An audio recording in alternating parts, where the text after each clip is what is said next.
dia para você, seja muito bem-vindo, seja muito bem-vinda, viu, ao nosso programa Manhã da Piedade. Você já sabe, né, o programa da padroeira de Minas Gerais, Nossa Senhora da Piedade. Que alegria, viu? Que bom ter você me fazendo companhia nesta manhã, neste início de semana tão abençoado, né? Hoje é segunda-feira, 29 de outubro de 2018. E hoje, gente, hoje nós celebramos, nós comemoramos o dia de São Narcísio. São Narcísio foi bispo de Jerusalém. E dia 29 de outubro também é o Dia Mundial de Combate ao AVC, né? Uma doença que preocupa bastante, que é o acidente vascular cerebral. E é muito importante, viu? Ficar atento e se prevenir sempre, sempre. Essa doença mata, para vocês terem noção, você aí de casa, mais de 100 mil pessoas por ano. Esses números são só aqui do nosso país, só no Brasil. Então, se cuide, viu? Cuide da sua saúde, do seu bem-estar, da sua qualidade de vida sempre, sempre. E hoje no programa Manhã da Piedade você fica sabendo de tudo o que aconteceu no segundo turno das eleições deste ano. Quais são as perspectivas para os próximos 4 anos? O que esses resultados das urnas representam para a conjuntura política e, claro, também econômica?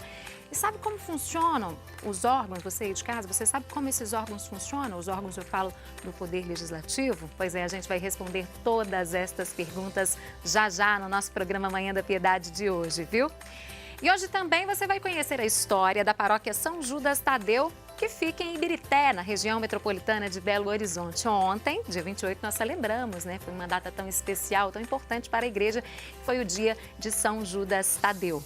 E também vamos falar hoje de corte de cabelo. Você que está em casa, sabe qual é o corte que combina com o seu formato, com o seu estilo de rosto? Ou você gosta mesmo de aderir ao corte que está na moda, que as celebridades, as famosas usam, hein? Pois é, nós vamos falar sobre isso, tem dicas para você de casa no programa de hoje. E para ilustrar essas dicas, nós vamos fazer um corte ao vivo, um corte bem despojado, bem moderno no programa de hoje, viu? Então, não saia daí porque o programa está muito especial. Bom, e para começar o dia bem informado, hoje nós não vamos direto à redação, especialmente por causa do segundo turno eleitoral. Nós vamos apresentar um especial sobre o resultado das eleições deste ano, né, que foram marcadas por novidades.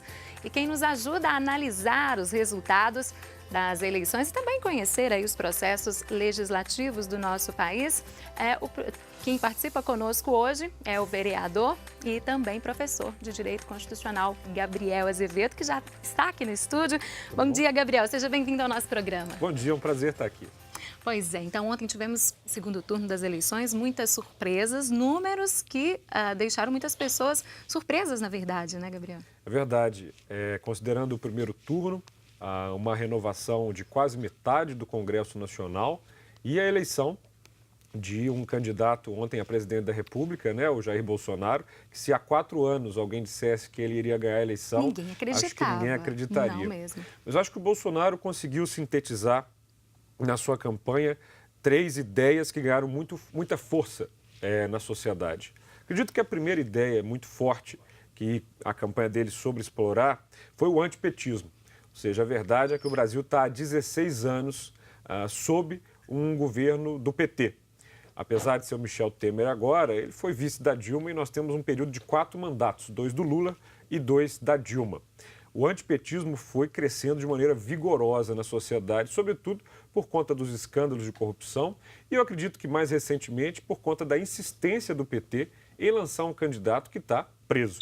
A segunda questão, na minha visão, tem a ver com a corrupção em si, que obviamente não é só do PT. A população não quer mais ouvir essa palavra, não aguenta mais corrupção. E depois de tanto tempo da Lava Jato escancarando o processo do sistema eleitoral e das eleições, as pessoas criaram uma revolta muito grande em relação à corrupção. E identificaram no Bolsonaro alguém, para além de antipetista, que consegue combater isso. E eu acho que as outras duas coisas sintetizadas são a violência. As pessoas não aguentam mais violência, o candidato tem um discurso muito forte em relação a isso, para além da economia, que todo mundo quer ver deslanchar. Ele tem uma responsabilidade agora muito grande, que é atender a expectativa de quem depositou nele um voto. Pois é, muito grande mesmo. Bom, a gente falou dos números, então vamos analisar esses números, né? Pedir a produção para colocar para a gente a questão dos votos, por exemplo. Resultado do segundo turno, governo de Minas Gerais.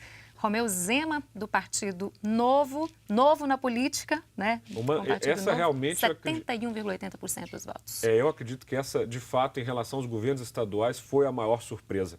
Nenhum analista também, ninguém imaginava, acho que nem o próprio Partido Novo imaginava. Foi surpreendente essa votação, a eleição, né? E, sobretudo, com uma votação extremamente expressiva. Muito expressiva.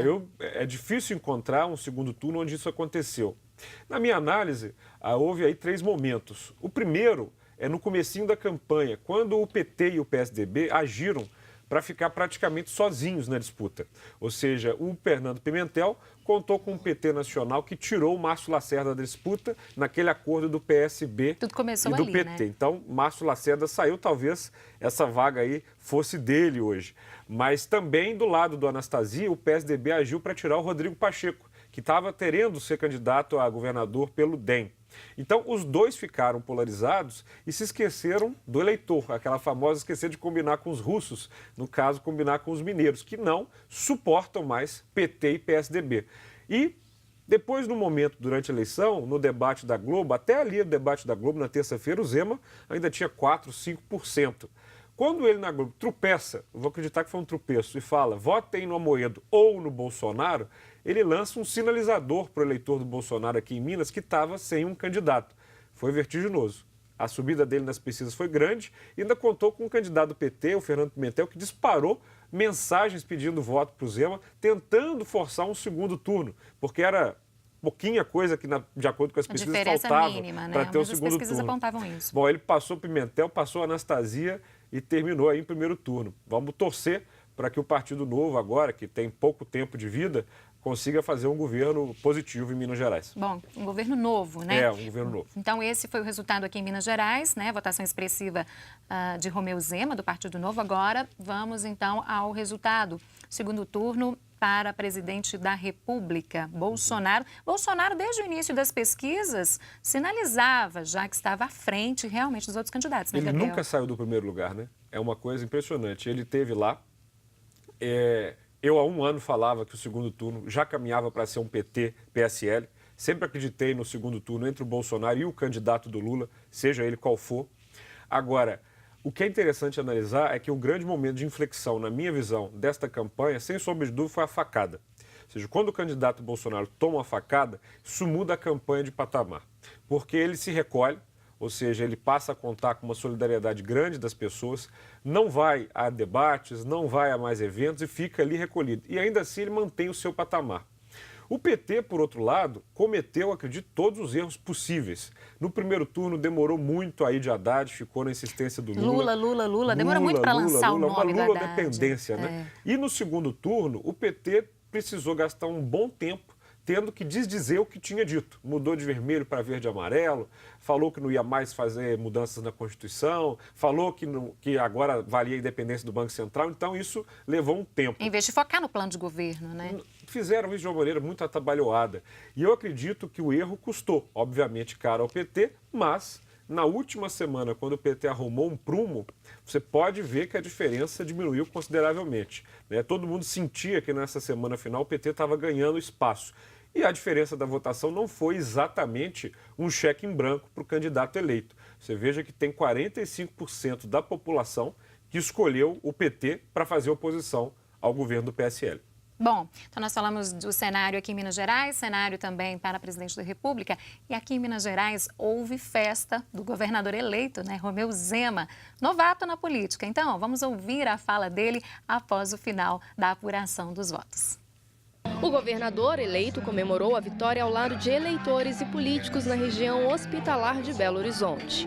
Muito provavelmente eu sou o primeiro governador a ser eleito em Minas sem ter apoio da classe política. Então, a política tem de estar mais democratizada. Não pode pertencer só a um grupo e nós queremos sinalizar isso claramente. As pessoas têm de participar mais. Com mais de 70% dos votos, Romeu Zema foi eleito neste domingo novo governador de Minas Gerais. Dentre as principais medidas para o governo, criação de empregos e renegociação da dívida do Estado. Vou estar representando todos os mineiros, não vou privilegiar ninguém quero estar olhando o melhor para o Estado. E o meu grande foco vai ser acertar as contas públicas e criar empregos. Isso é que Minas precisa com urgência. São os dois grandes pontos que nós vamos focar. E já tivemos uma missão a Brasília que já começou a renegociar com o governo federal a dívida de Minas Gerais, que vamos agilizar ao máximo, que é um ponto hoje que causa estrangulamento financeiro no Estado. Zema, que completou 54 anos no domingo, afirmou que deseja uma relação harmoniosa com a Assembleia e usará do diálogo para promover as mudanças necessárias para o Estado. Eu quero estar presente lá periodicamente, não sei se 1 hora, 2 horas por mês, coisa que a maioria dos governadores nunca fizeram, porque o governo de Minas tem de estar unido nesse momento de dificuldade, o executivo com o legislativo e com o judiciário e o Ministério Público. Nós vamos ter de ter um diálogo constante, porque não vai ser fácil, nenhum isoladamente consegue resolver os problemas. Muitos desafios, então, para o novo governador de Minas Gerais, governador eleito Romeu Zema, né? E sobre esses desafios nós vamos falar no próximo bloco aqui no programa, viu? Gabriel Azevedo continua conosco, então no próximo bloco nós continuamos a falar sobre política aqui no nosso programa, viu? Então vamos a um rápido intervalo, não saia daí, porque nós voltamos já já.